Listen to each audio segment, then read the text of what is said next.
Welcome back to College Hill Farm. Well, today, you saw the title.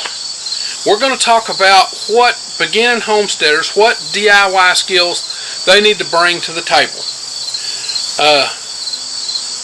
You either have to have those skills when you start, or you can develop those skills once you get on your homestead.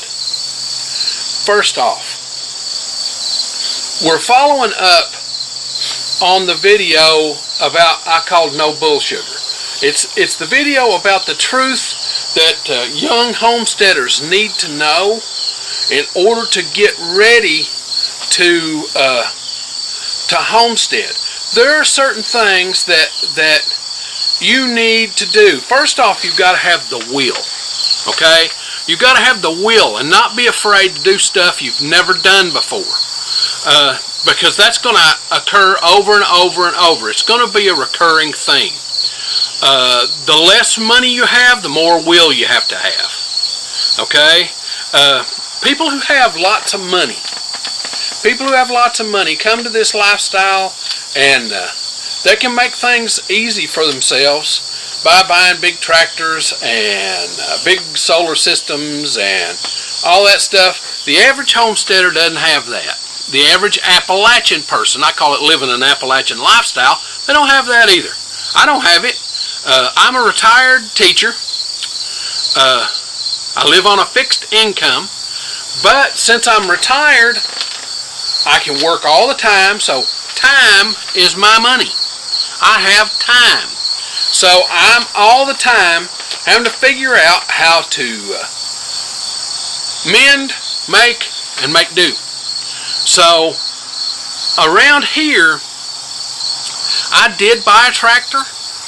I think I paid $209 a month for my Mahindra tractor for 5 years, and that came with the bush hog, the bucket on the tractor for lifting up stuff, and with agricultural tires, and what else? And a tiller. That's what came with it. And then I acquired the other little implements that I use, the rake, the hay rake, all that stuff. I acquired that individually, piece by piece, all of it less than $350, okay, each. All of it less than $350 a piece, because I can't afford to spend $1,400 or $1,500 on every implement in my field. It just can't happen. And young homesteaders have to have the ability to want to save. If you don't save everything, my granddad was a homesteader, and he saved everything. He had a barn, had 2 barns, and 2 or 3 outbuildings, and they were all crammed full of stuff. Crammed full. And every time we needed to fix something, we were up there digging around in that barn to find something to mend and make do with. So you have to have a mend and make do attitude. But now let's talk about the DIY skills that you need to bring to the table. Okay, there are 2 DIY skills that you need to bring to the table. Number 1, the number 1 thing is carpentry and electricity skills. You need to learn how to use a circular saw. You need to learn how to use a hammer. You need to learn how to use all the stuff that carpenters use. The very first place you get, you're going to have to build stuff. You're going to have to build your chicken houses, because you can't afford to just go buy them, okay? You just can't afford to go buy them. So you have to learn to build them.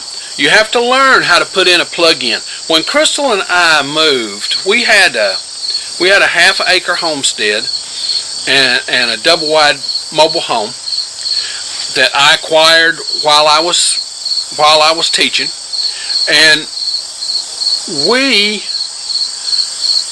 had to add things all the time. We built porches, we built outbuildings, we built workshops.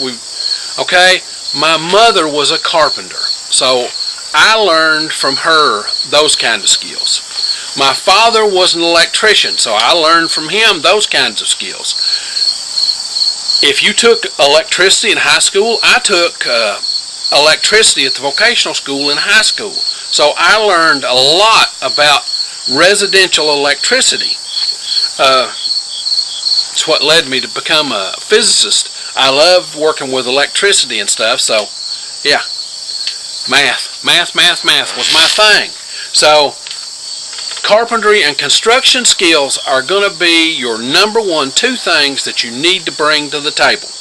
Now, you can acquire those, some of them through YouTube University. With this old house of ours, when we moved here 10 years ago, there were several things I had never done before. I had framed a house, I had done drywall, I had never worked with lath and plaster. So I've had to learn about how to work with lath and plaster. I had to learn about how to lay ceramic tile. I'd never laid ceramic tile. I had place and press tile and things like that. I had done painting and all those kinds of things, but there were certain things that I had never done. I've worked on plumbing. Okay, I've worked on plumbing. I've worked on electric. I went to vocational school in high school and learned how to do residential electricity. That's one of the best things. My dad said everybody should go to vocational school to learn some of those life skills, and he was exactly right. You need those life skills. Carpentry, using basic tools, those kinds of things, those life skills will serve you for your entire lifetime. You need them. The second most common homesteader skill that's needed is gardening. Mosquitoes are rough today. Is gardening. You need to be able to garden and put in crops. But now that can be a learned skill while you're already doing homesteading. When you first get there, you'll probably have to work on the houses and your infrastructure and your fences and all that stuff, and you can learn to garden along with it at the same time. YouTube University is wonderful for teaching you how to garden, okay? But those aren't the only skills that you should bring to the table. Let's talk about that some more. Okay, there are some basic pioneer skills that you need, okay? If you've been out camping and that kind of thing, those skills are good. How to use an axe, how to build a fire, all those things are good positive skills. You need basic first aid skills, okay? Everybody should learn basic first aid skills. You need to know what to do to stop bleeding. You need to know because I'm going to tell you, everything on my homestead requires a blood sacrifice. Every project I do requires a blood sacrifice. I've got Band-Aids in the shop. I've got bandages in my truck, okay? There are bandages all over the place here. There are bandages just as you go in the back door, all right? Because every project requires a blood sacrifice. I don't know what that is. I don't know if I'm just too clumsy to be a homesteader, but I don't think that's it. It's always been that way, even when I was still younger. So you've always got your hands all scarred up and beat up and blisters, and yeah, basic first aid is a necessity. You don't want to be caught without that. A basic first aid class at your local community college will be one of the best things you ever did for yourself. Community first aid, okay? It'll be cheap to take, probably $10 or $20, and it's worth every penny, okay? It might save your life, might save your child's life, might save your spouse, all right?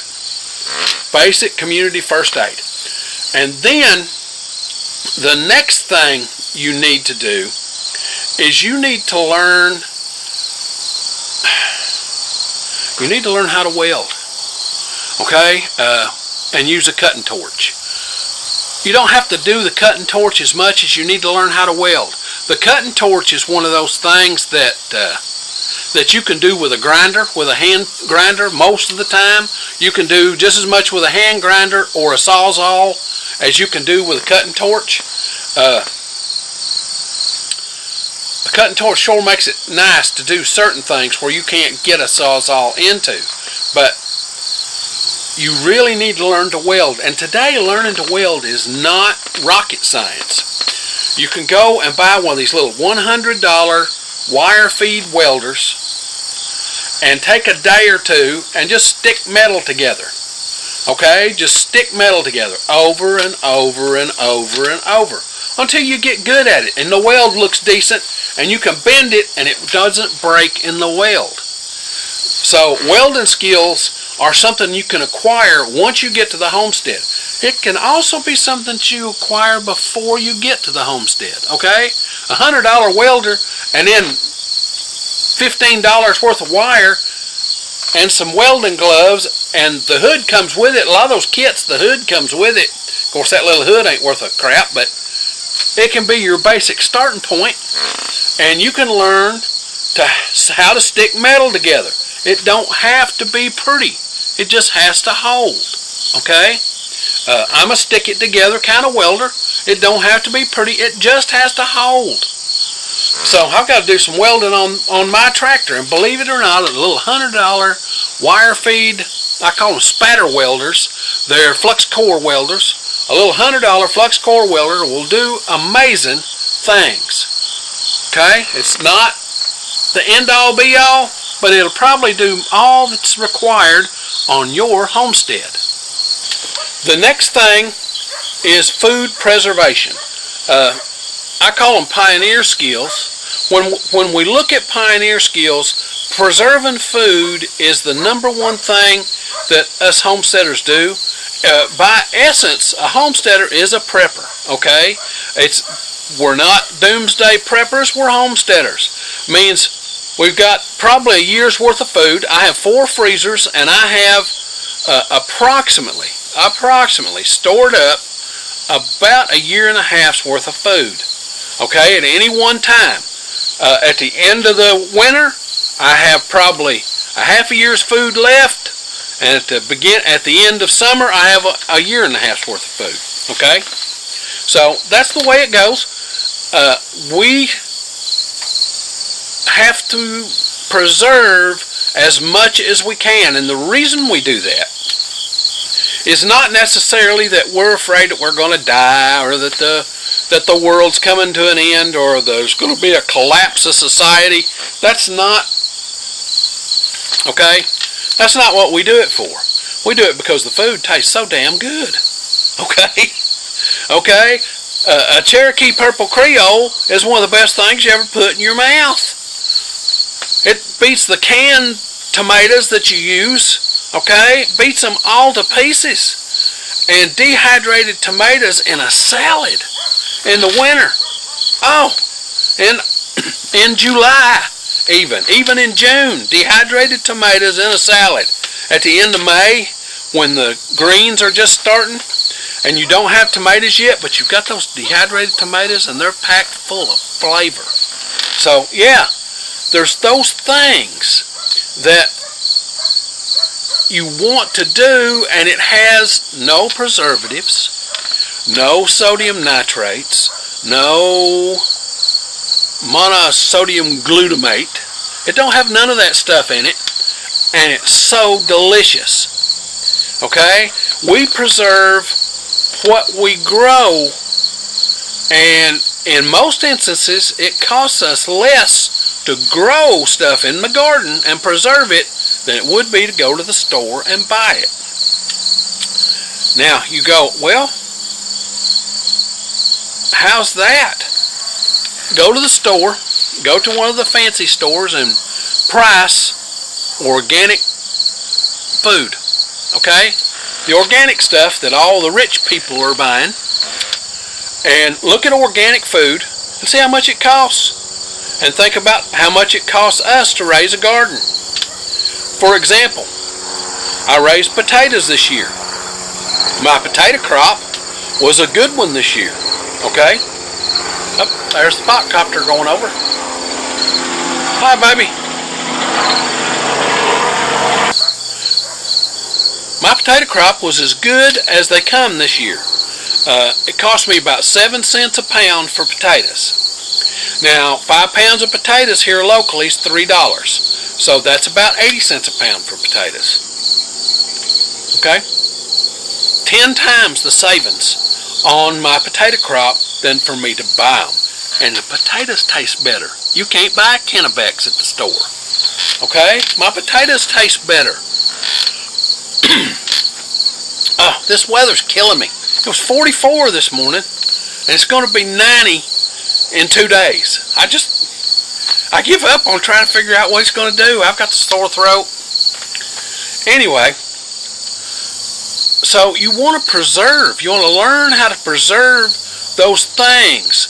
You want to learn how to raise animals. Look, raising animals is a science and an art.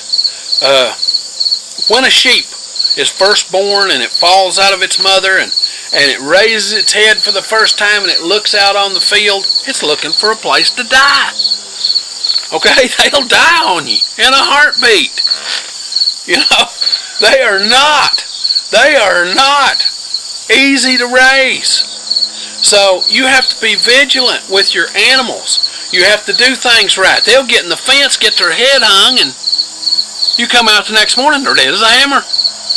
And you can't use the meat because they've been dead you don't know how long.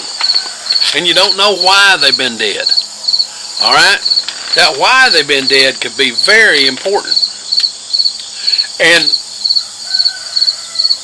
animal husbandry is more than just putting the buck and the doe in the same pen together.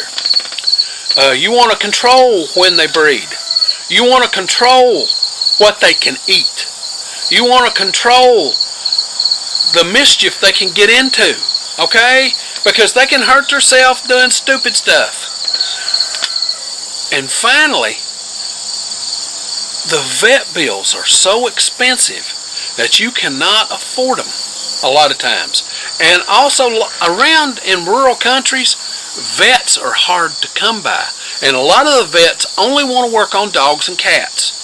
Okay, they don't want to work on horses, sheep, and goats and cows. Okay, they want to work on cats and dogs. That's where the money's at.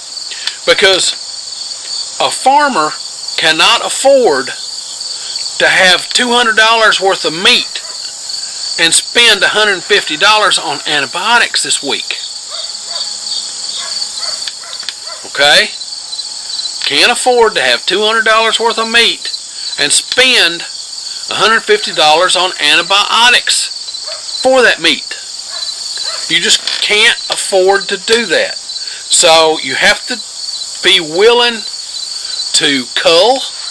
You have to be willing to do the things necessary.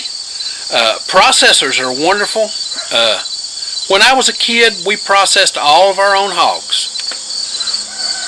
Nowadays, at my age, I can't process a whole hog by myself.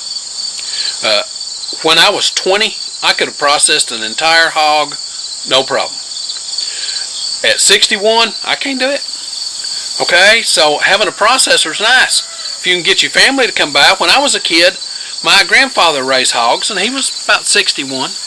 But when we killed our hogs, everybody came. His brother's kids came, and his brother, and we came, and there was 8 or 9 of us there processing the hog. And when Paul's brother killed a hog, we all went over there. It was Thanksgiving.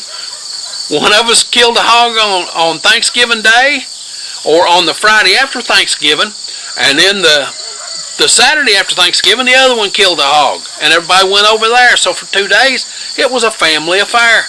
And we would cook part of him out there, right out there where we were processing. And okay, so you have to be ready and know that homesteading is a family affair. Okay, your DIY abilities for when it comes to animals and things, you can learn that once you're on the farm. Okay, you can learn that once you're on the farm. Get to know your neighbors, especially the ones who are farmers and have been doing this all their life. They'll be glad for you to come over and help kill their pig. Okay, they'll be glad for you to come over and help them slaughter the spring lambs. And you'll learn a lot. You'll learn a lot. So, not just DIY you need to be able to do, but you need to be able to learn. And need to be able to get along with people who may have different ideas than you. Okay? I bet you I have different ideas than 90% of the people that watch my channel about life, the universe, and everything else. Alright? But that's okay. You got to be able to get along with people who have different ideas. That's one of the #1 DIY things that homesteaders need to do. Be able to get along with folks who have different ideas than they do. Because not everybody believes the same thing you do. And it's okay. Now, some people want to live off-grid. And that's great. That's a skill you need to bring to the table. I don't want to live off-grid. I'm getting too old for that live off-grid stuff. I can imagine that young people that want to live off-grid, they could do that very handily. When I was a kid, we didn't live off-grid, but we heated our home with wood. We had a lot of the other things that go along with off-grid. We didn't have air conditioning, and we didn't this, and we didn't that, and I just think about that and go, you know, I just don't want to live without air conditioning anymore. I can't. With multiple sclerosis, I can't live without air conditioning. But young homesteaders who want to come and be off-grid have to look at that situation of DIY solar, okay? You still need to have opportunities to do things like have freezers and those kinds of things, because I'm just telling you, having a cellar is not the way to preserve meat. And you'll get tired of dried meat all the time. I love country ham. Okay, we used to have a smokehouse, and Paul smoked his own hams and stuff, and I love country ham. Crystal doesn't like it, but I love it. But after a while, you'd sure like to have a nice Hormel canned ham. Okay, just saying. I love those stupid refrigerated Hormel canned hams. Anyway, so you need to know about solar energy systems and wind generation and generators and some basic electricity to go along with that, because I'm just going to tell you, you want to have lights, you want to have a cell phone, you want to have some of the modern conveniences that make homesteading so much easier. It's so much easier to go in and turn a light on and go in the bathroom when you have to pee than it is to go out to the outhouse. When I was a kid, we had an outhouse. I would like to say I would love to go back to the good old days, but that's good old days that I don't miss. Okay? Getting up at 3 in the morning, 3 at night, which every night, 3 o'clock, I have to get up and pee. That's just what it is. So, yeah, I wouldn't want to have to run out to the outhouse, especially in the dead of winter. Yeah. So, there's some skills like that you need. You need, like I said, the food preservation skills, but you also need some waste management skills.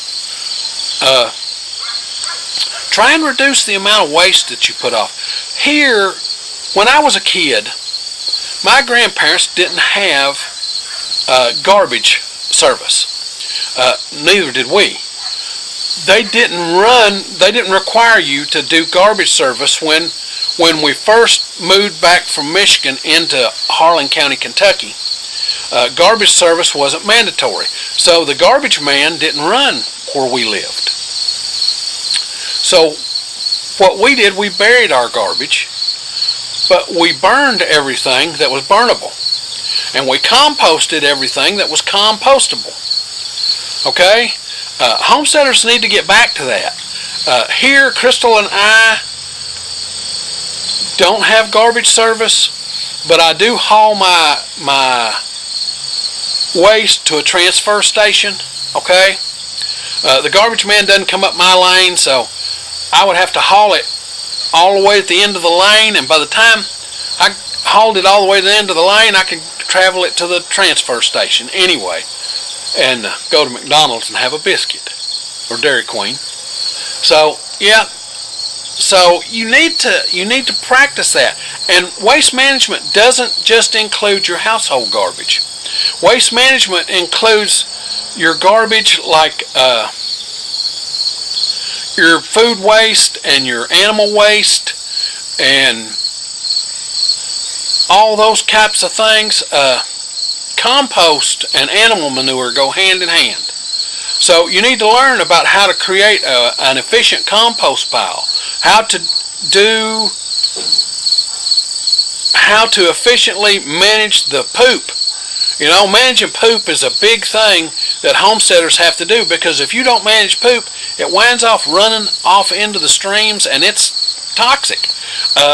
It's not good. You're going to wind up sick. A pig farm that smells like pig shit all the time, something's wrong. Okay? If you pasture raise your pigs and you move them, they don't smell. But if you confine them and never move them, they stink to high heaven, and you can smell them half a mile away. So you need to learn about how to manage that so that it isn't a hazard to you and to your community. Okay, the last set of skills that you need to acquire is the ability to cook with natural food. Okay, you need to learn how to cook with lard, because the best oil that you can consistently produce on your homestead is lard. Okay, lard is excellent oil. It's a lot healthier for you than you think. It's healthier for you than vegetable oil or canola oil or all these derived oils. A lot better. Lots and lots and lots better. Lard is better for you. You have to learn to cook with that. You have to learn to cook with, I call it bacon grease. You have to learn to cook with bacon grease. There ain't nothing like some good bacon grease in some dehydrated beans that we call shuck beans. You have to learn to cook with the foods that you have. Natural foods do not cook the same as the stuff that comes out of the freezer section in your grocery store. For example, French fries. Let's say you're raising your own potatoes and you're making French fries. Well, the French fries that come out of your freezer section have already been pre-cooked. All you're doing is browning them up in the oven. Okay, so it's a whole different set of things that need to happen in order to cook French fries. Okay? Does that make sense? You're going to have to cook it for longer. You're going to have to use the right oil on it. You'll have to season them the whole bit. It's not like buying a bag of crinkle cut fries and throwing them in the oven. It's nothing like that. So you're going to have to learn to cook with those natural foods. And guess what? That's a skill you can acquire while you're homesteading. Okay? That's a skill you can acquire while you're homesteading. There are enough YouTube videos out there that this skill is something that you can use over and over and over. It's a wonderful skill to have, and it's a wonderful skill to pass on to your kids. All right? The next one is sewing. I don't expect you to make your own clothes. First off, you can't raise the required materials to raise your own clothes. Everybody has the idea that homesteaders are lone wolf preppers, that they can survive when nobody else is going to survive, and they can survive all by themselves. That's bull sugar. Bull sugar. Okay? Homesteaders, we need each other. We need a community. We need somebody to make cloth.